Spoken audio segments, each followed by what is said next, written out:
So we've heard from David Bates about the basic framework for thinking about safety and quality. Today, I'm very excited to have Dr. Madhu Pai with me. Madhu is an epidemiologist. He's a physician. He trained clinically in India, got his PhD from Berkeley, and holds the Canada Chair in Translational Epidemiology and Global Health, and directs the Global Health Program at McGill. Lots of titles. But what we're really going to talk about today is quality and TB. So we're going to take this kind of broad concept of quality and drill into one of the most pressing, ongoing challenges in health for people around the globe, and that's tuberculosis. So Madhu, thank you so much for doing this. I'm really excited that you're here. A real pleasure. Thank you for having me. So I'm going to jump right in and give everybody a little background about tuberculosis. Obviously, TB's been with us forever. We've read about it in books from thousands of years ago. Egyptian mummies. Egyptian mummies, that's right. And yet here we are, 21st century, and it's still with us. Have we been making progress? Give us a little state of play of TB. Where are we with TB? How much progress have we made? What's going on with tuberculosis globally? Really important issue, Ashish. So whenever I speak about the progress in TB, I show a slide of my grandfather in India, my mother's father. Even my mother has no memory of him because he died in his 20s of TB. Wow. Now I'm talking about 75, 80 years ago. Yep. And we know that there was nothing much anybody could have offered him. Yep. Born in the wrong era, died, so we could live with that. But to have 1.5-8 million people dying of TB today is just nuts because it's a curable bacterial infection. And to have that many people dying even today basically suggests that something is seriously off in how TB is managed. Yeah.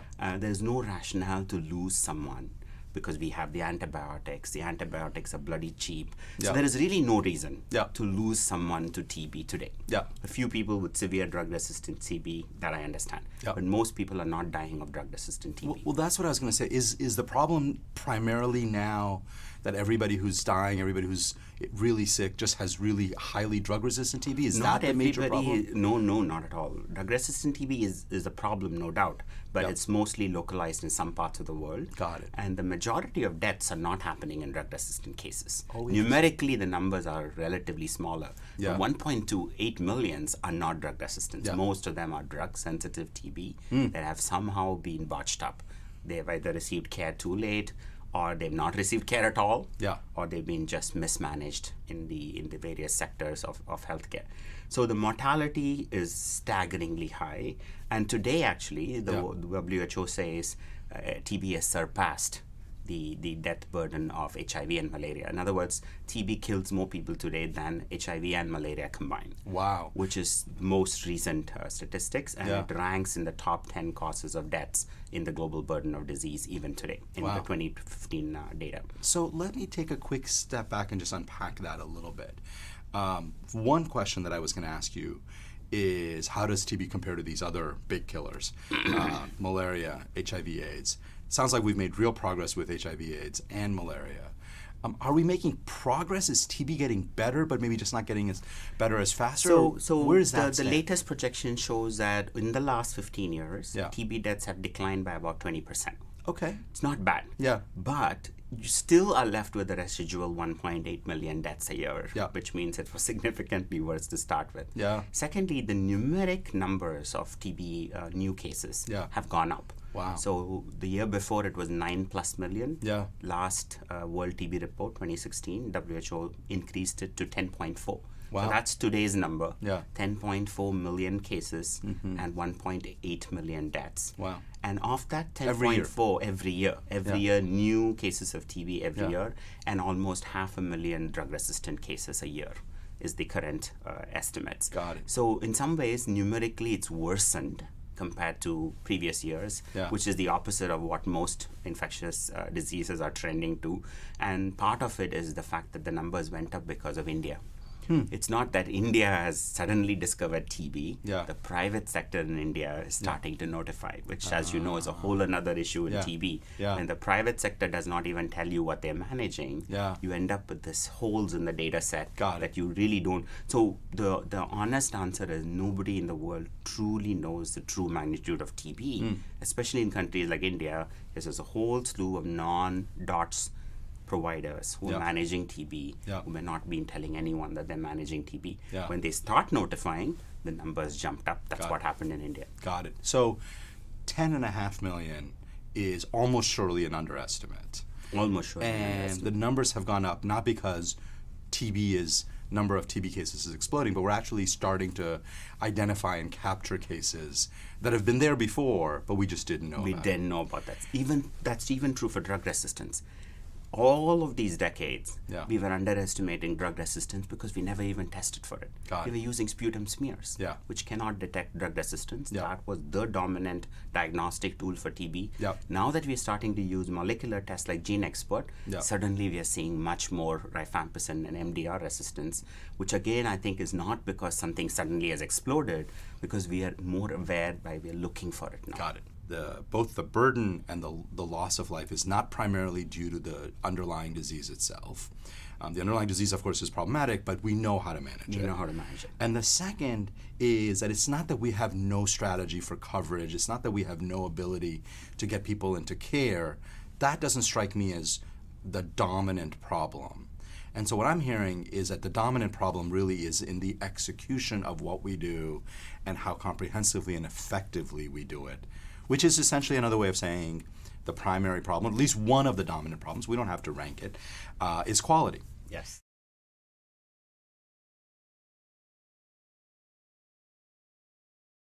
So if you don't mind, you understand this very well. I think a lot of our students aren't going to understand, just don't know that much about tuberculosis. At a high level, walk us through, okay, so let's say I show up to a clinic in Montreal at McGill tomorrow, and I've had a cough for 6 weeks, and I have had night sweats and a bit of weight loss, and let's say I have some other risk factors. Walk me through a journey of when to think about a diagnosis, how to make a diagnosis, and a general strategy for treatment. We don't have to get into all the details, but just to bring everybody up to speed, what does that look like? So if you walked into my clinic with long duration cough and fever, and if you had the right risk profile, first thing I'll do is to test you for TB. Okay, and how would you do that? And I would get a chest x-ray, which is very easy, cheap, and very helpful to know. And then I will get a sputum sample. I'll get you to cough out a sputum sample, send it off to the lab. The lab will do sputum microscopy, will do cultures, and do a molecular PCR test. That's about the best we can do. Within a matter of few days, we almost know for sure whether you have TB or not. And if you have TB, then the question is, do you have drug-sensitive TB or drug-resistant TB? With drug-sensitive TB, the current best regimen is 6 months of antibiotics, 4 drugs to start with. Isoniazid, rifampicin, ethambutol, and pyrazinamide. And basically hit the bacteria very hard in the start. And then once the load goes down, switch to just 2 drugs, isoniazid and rifampicin, for 4 months. So 2 plus 4 months make 6 months. Make sure patients complete 6 months of therapy. If they don't, it's a huge problem. The bacteria essentially grow back again, could develop drug resistance, you can have recurrence relapse. TB is one area where we don't have too much leeway. Treatment completion is absolutely paramount, which is why everybody pushed the direct observation so much in the past. Not that much anymore today. But no matter what, there has to be a strategy. You just can't give someone antibiotics and send them home. You got to have a follow-up system in place. Could monthly visits, phone calls, directly video, DOT, phone messages to alert you that you need to take medicines. All sorts of innovations are being tried out on treatment adherence. And by and large, if all of this is done, there's a 95-99% cure rate in most situations. No need to die nobody should have a problem, should be okay. Okay. If it's drug resistant, then things start going really bad, because now we have to resort to all sorts of second-line drugs. Many of them are really toxic, have to be given through painful injections, and you need at least a cocktail of 5 to 6 active drugs to which the bacteria is still sensitive.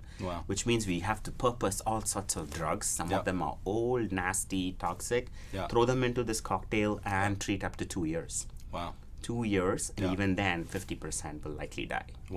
So that's really bad. That's an outcome that you really don't want. Drug-resistant TB continues to be a nightmare. And there are worse forms of drug resistance beyond MDR, like extensively drug-resistant TB. And some countries, including India, have reported totally drug-resistant strains, which means every single antibiotic does not work. That's back to the sanatorium era. Nothing much to offer. We're going to still throw all sorts of drugs at them, but their chances of survival are zero practically. But let's talk about that ideal. And I think my guess is if I showed up to your clinic in Montreal, I would probably get something very close to ideal. Very close. And the amazing thing is if I have drug-sensitive TB, cure rates are 95 to 99%. Easily. Okay, just a couple of quick clinical things for people. So the reason you need 6 months is because of a very slow-growing mycobacterium. So as opposed to other infections which you can treat in 10 days, 14 days, this is one that requires long-term treatment, right? And we've tried all sorts of things to shorten this, and we've failed. Unless we come out with dramatically new drugs, and there are a few in the pipeline, which are very promising. TB Alliance and other partners are working on it. There is hope that we can genuinely shorten it from less than 6 months. That 6 months is actually a really deal breaker for many patients. They're just not able to stick with it. Life happens, they're out of jobs, they're hungry, they're malnourished. For all sorts of reasons, that 6 months is a very torturous thing, and MDR treatment for 2 years is beyond imagination.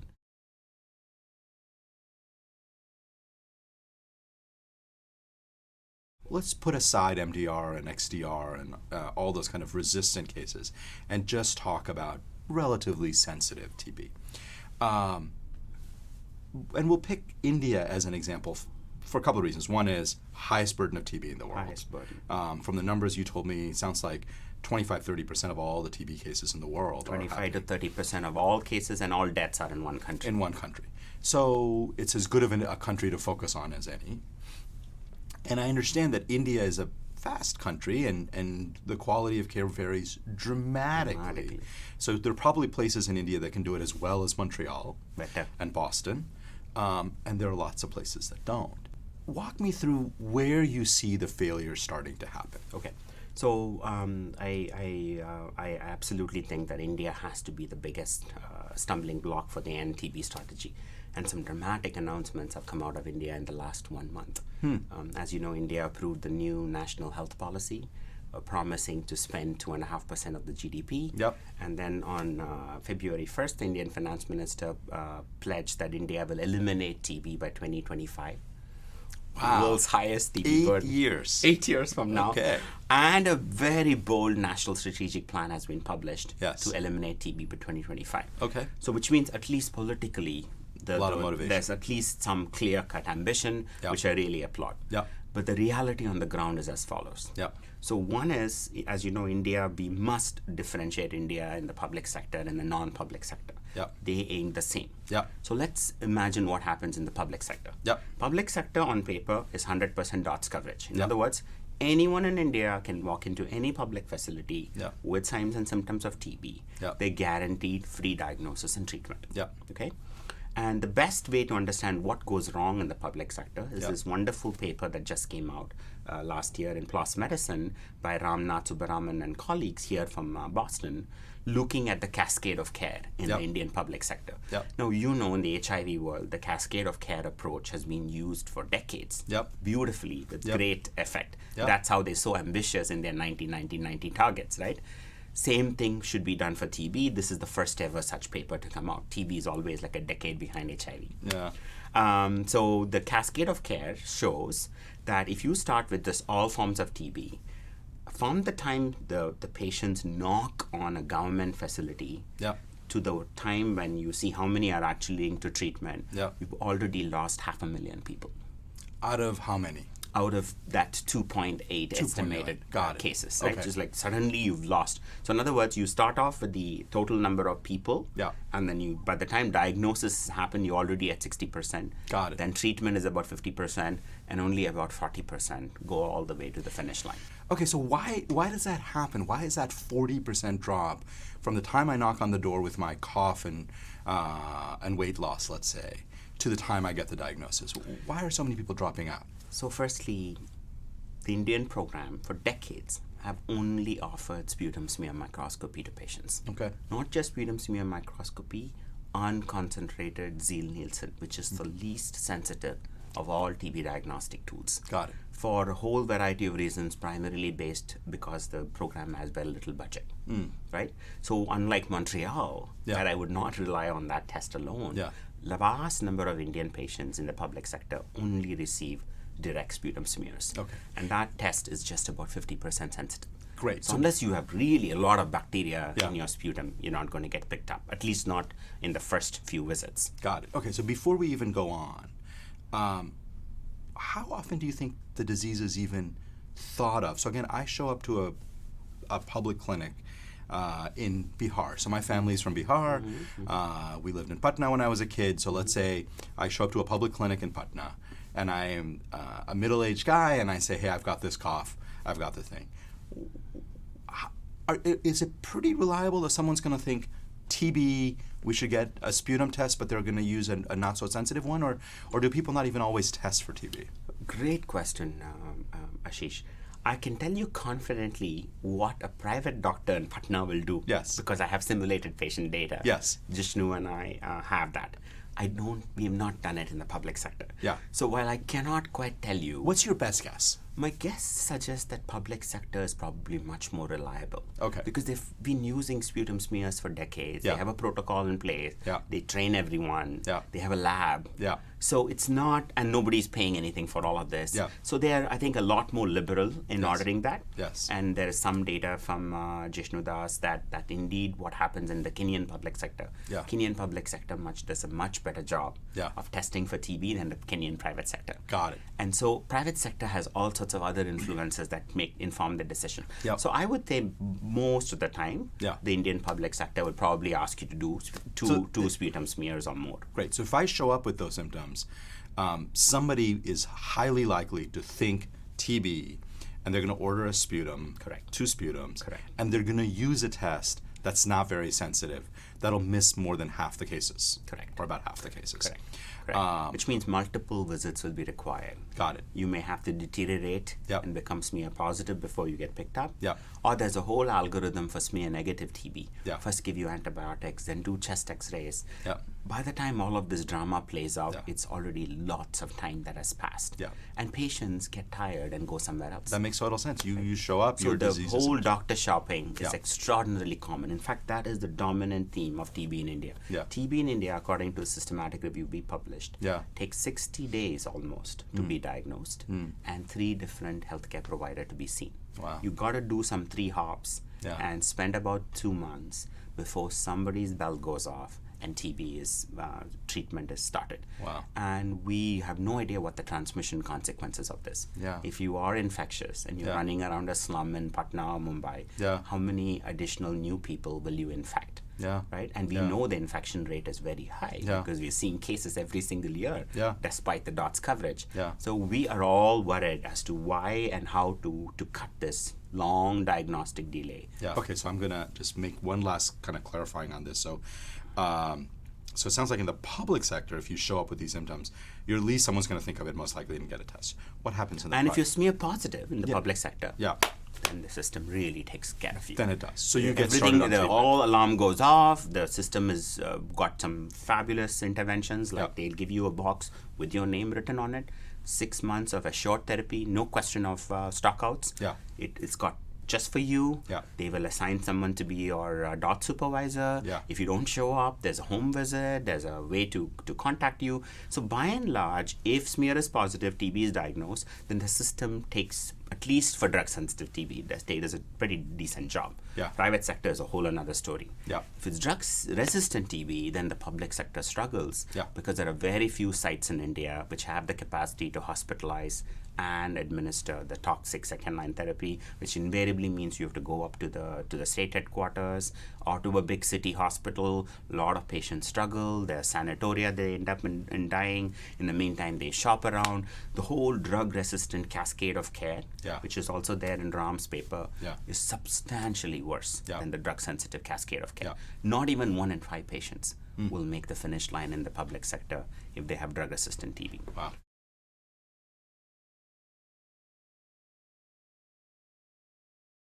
And then starts the whole issue of private sector. What happens to the private sector?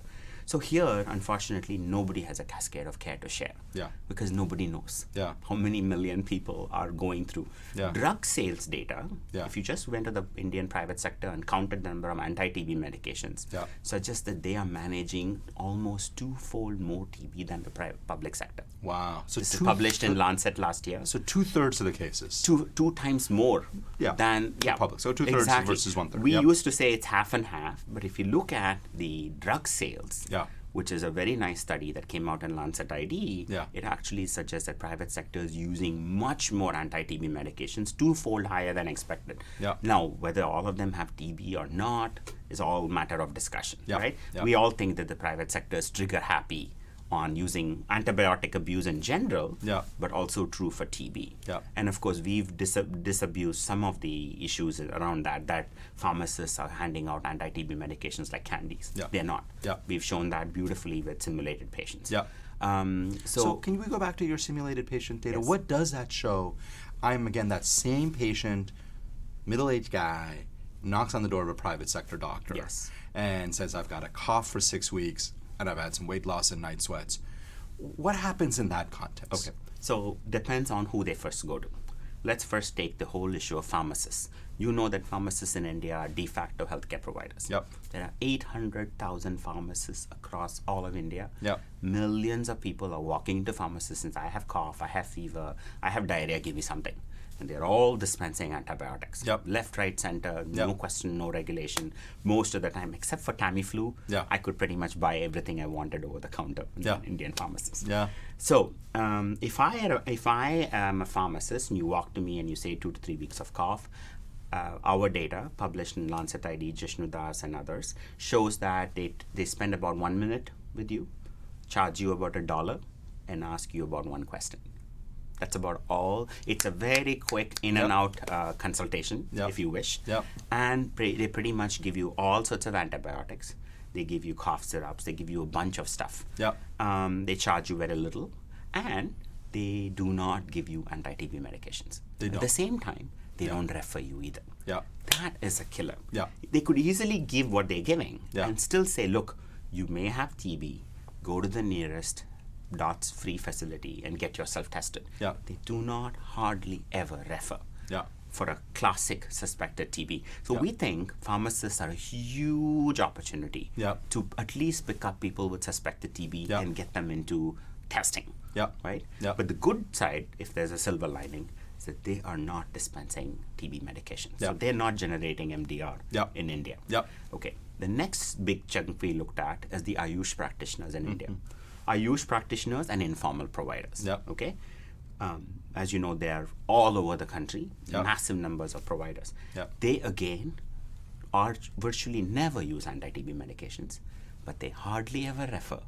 And they give all sorts of broad spectrum antibiotics. So a lot like the pharmacists. A lot like the pharmacists. So these segments are all very similar.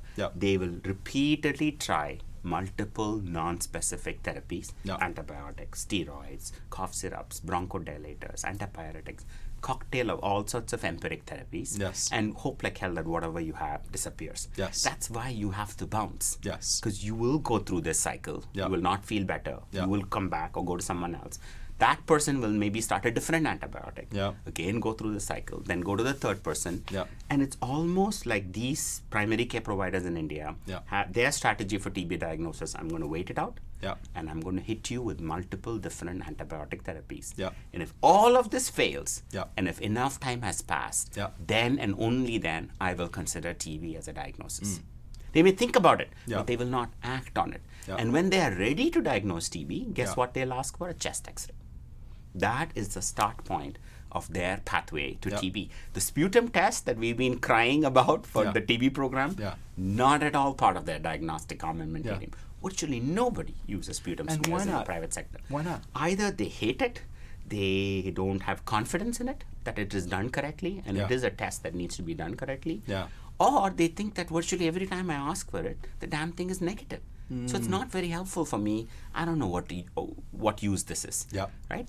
And probably there's not a lot of money to be made. That's a private sector, right? They're all counting. Right? They're all entrepreneurs, so they're saying, okay, this is like a 40 rupee test. What am I going to get out of this, right? So for a whole variety of reasons, empiricism dominates primary care. And I'm sure this is nothing unique to TB. If you have diarrhea, I'm going to do the same thing. If you have pneumonia, I'm going to do the same thing. The whole test and treat, protocol-driven approach has not reached this segment. This segment is all about quick relief, antibiotics, injections, anything that gets you out of the door, and multiple rounds of such things. And when it really becomes desperate, that's when they'll say, you know what?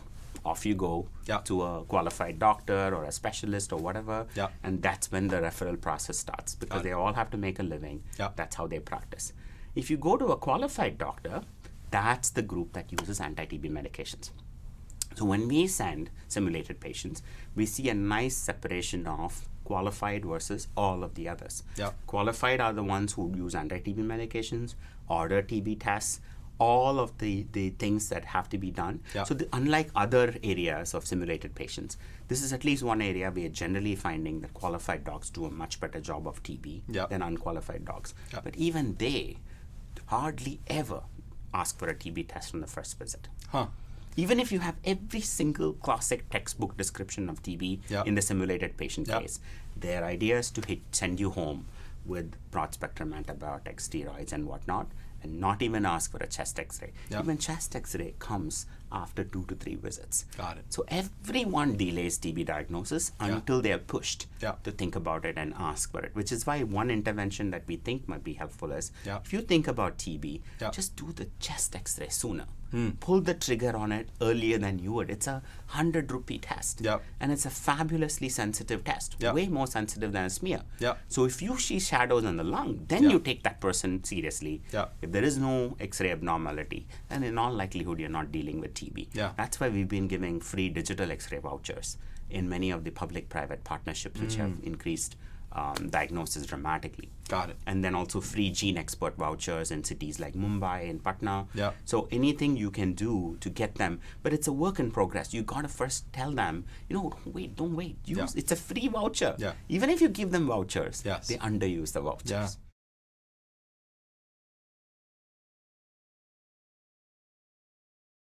Let me now ask kind of the big picture question. So we're going to eliminate TB in India by 2025. I love that as an ambition. You get a call from the health minister, actually from the Prime Minister Modi himself calls you and says, Madhu, no constraints. I understand one of the things you're going to want is more money. Fine, we'll get you more money. Let's take money off the table for a second. What else do we need to do to execute on the vision of eliminating TB in India by 2025? And by the way, Madhu, as you answer that question, not that Prime Minister Modi cares about what's happening in Pakistan or Bangladesh. I mean, he's an Indian Prime Minister, but tell me about what you would do if you got called by the leadership of other countries. What do you think are the key principles to making real progress on TB over the next decade? So Barry Bloom and I wrote an op-ed in Huffington Post where we basically said that it's time for India to step up and show leadership. And I'm kind of starting to feel hopeful, at least because of the finance minister's statement, the new national strategic plan, the national health policy, the Indian health minister's commitment to TB. And India just launched India TB caucus of parliamentarians, which is very nice. Just to have political leaders to even think about an old disease like TB itself, I think is a big win. I think if Prime Minister Modi asked me, I would tell him, you know what, your own health ministry has developed a fabulous national strategic plan. They're not messing here. They put in all of the interventions necessary. Better diagnostics, better tools, ICT, private sector engagement, active case finding. Everything is there, including latent TB treatment. So in other words, your team has shown great ambition, Yep. and they fully budgeted it out, Yep. which is very good. Yep. They're not going for half measures. Yep. That turns out to be $2.5 billion. And you know what? India can afford it. Yep. And if India is spending so much on defense or whatever, Yep. you can find the money. It's Yep. like any other Yep. thing, right? It's a priority. And if overall health expenditure goes up Yep. from 1.4 to 2.5%, Yep. there will absolutely be money to fund this entire national strategic plan. Yep. Now, am I naive to think that India will eliminate TB by 2025? I don't think so. Yeah. But will we at least get there by 2035? Yeah. I would Maybe. feel more confident. Yeah. But to that to happen, Yeah. the NSP needs to be executed. Yeah. So I think that will be the simplest ask of the PMO. Yeah. In other words, execute your own plan. Yeah. Madhu, thank you so much for doing this. This was fantastic. Thank you. It's a pleasure having you.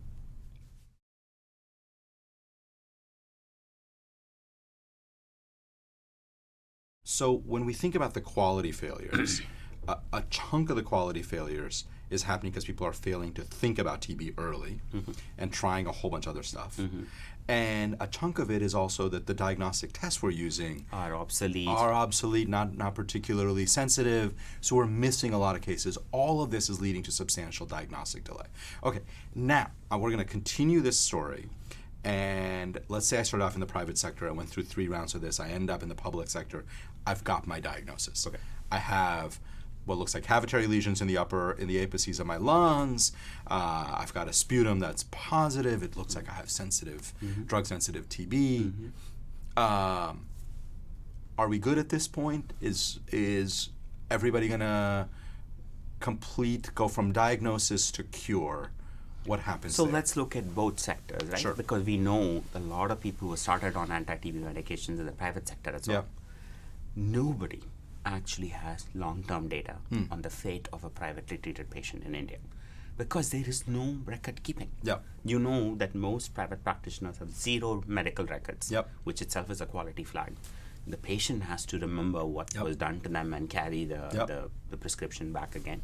2, if I'm a private doc and I'm a really busy private doc, I may give you 1 month of anti-TB medications. You don't come back to my clinic after a month. Yeah. I will not bother Yep. to chase you. Yep. I have no idea what your phone number is. Yep. I don't know where you live. Yep. I have no mechanism to contact you. Yep. I don't have field staff to Yep. work for me. Yep. I'm a solo doc. Yep. And I have 500 patients waiting to see me. Yep. What do? I give up. Yep. What does the patient do? They give up. Yep. So we think that adherence or treatment completion is quite poor in the Indian private sector, Yep. which might well explain why so many people are dying because they are partially treated, Yeah. right? When you do intervene Yeah. and you give them all sorts of support systems, Yeah. as they've done Yeah. in pilots in Delhi, Patna, and other places, Mumbai, Patna, and other places, private docs are actually quite happy. Yeah. So do you want to contact my patient and encourage them to come back? Be our guest. Yeah. Do you want to use call centers to check on them? Please go ahead. Yeah. Do you want to give them a smart pill box? Do it. Yeah. Whatever you want to do, we don't have time. Yeah. You want to help them? Absolutely, we love it. Yeah. They'll come back to us. It's good for our practice, so on and so forth. Yeah. With all of that intervention, Yeah. you can bring treatment completion to about 75 to 80%. Well, It's the best case, okay? Yeah. It's the best case with all the call centers, with the incentives, Yeah. with free TB drugs, Yeah. all of that put together, constant follow-up, Yeah. it's about 75 to 80%. okay. The counterfactual, Yeah. when nothing is being done in private sector, we think maybe way less than even 50% treatment completion. Got it. Public system at least has mechanisms in place, as Yeah. I mentioned. Yeah. There is home visits. There is some dot supervisor who Yeah. could be a school teacher, Yeah. someone, a neighbor, Yeah. somebody is willing to look after you. Now, the Indian program is switching from intermittent therapy, which is thrice weekly for decades, Yeah. to daily therapy. Daily therapy is impossible to do DOT on. Yeah. You got to swallow the pills on your own. So now the question is, what interventions can help patients continue treatment? Yeah. There's some beautiful innovations in that space. Yeah. One is obviously the smart pill box, nothing Yeah. unique to TB, but every time you open the pill box, it goes into the cloud, somebody's checking. There is something called 99 dots. There's a blister pack, and you peel off, there's a 1-800 number. You just give a missed call. It doesn't cost you anything, Yeah. right? All you're doing is telling someone, I've peeled off the Yeah. thing. Yeah. And if there are blanks appearing, then they know you haven't touched your pills Yeah. for like 2 weeks. Yeah. Now we could call you. Yep. I went to a beautiful call center in Patna run by World Health Partners. Amazing. You should see the whole building is full of young women on their headsets, constantly calling patients. Have you taken your medications? Can we help you? Are you lost? Can you come back? In other words, if you wanted to do something, the IT world, I think, might offer some really innovative solutions. And that is what the Indian program is really thinking of. Because they need help now. They're suddenly switching from intermittent therapy for decades to daily therapy, which means the old-fashioned DOT is really not going to work. And why are they switching? Do we think it's more effective? Much more effective daily therapy. India is one of the last few countries that is migrating to daily therapy. Okay. So, and one kind of last bit on this. So, public sector, I've got the diagnosis. Let's say I'm in Patna or in Mumbai today in a public clinic. I've got the diagnosis. I'm going to get started on treatment. DOTS package, everything. What are the chances that I'm going to complete that treatment? What's your best guess? Well over 85%. Okay. So the good news is that the public sector, once the diagnosis is made, does a reasonable job at executing. The private sector does a much worse job, but what I'm hearing from you is with help, they can get pretty far along. I'm still hearing 15, 20, 25%, even in the best case scenario, will not make it. That's a big number. For India, absolutely. And those are people who not only will go on to develop resistance or die, or infect others, but they'll also infect others and continue the cycle. That's what's happening. So why? Why is that 15 to 25% failing? And what do we do about that? So first of all, public sector needs QI, quality improvement. No question about this, because we know where the biggest gaps in the cascade of care are. In fact, in the new National Strategic Plan, QI and addressing the cascade of care is a big part of the plan. Oh, that's great. So we're very happy that things are beginning to move in the right direction. Secondly, public sector has to go over the sputum smears. They cannot set the bar so low for diagnosis. Thankfully, again, public sector has purchased more than 600 Gene Expert machines. Now, Gene Expert is the best test, hands down, compared to sputum smears. South Africa is pretty much scaled up across the whole country. Everyone in South Africa gets a Gene Expert.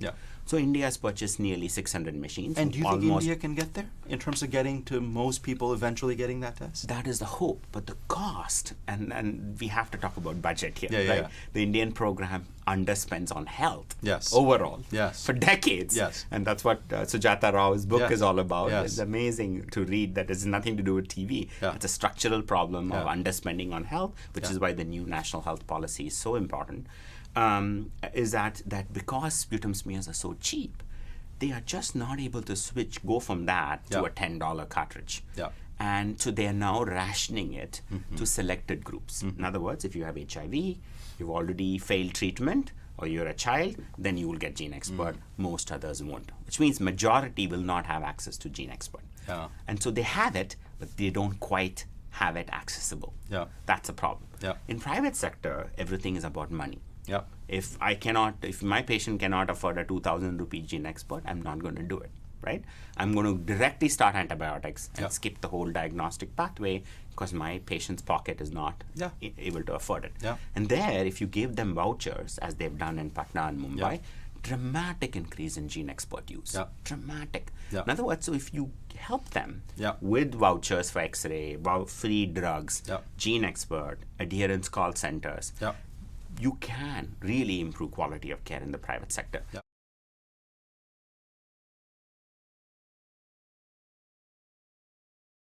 A strategy that acknowledges a very large role of private sector, but also then begins to put in the principles of quality assessment, quality improvement, in your mind has a lot of promise for making real progress on TB.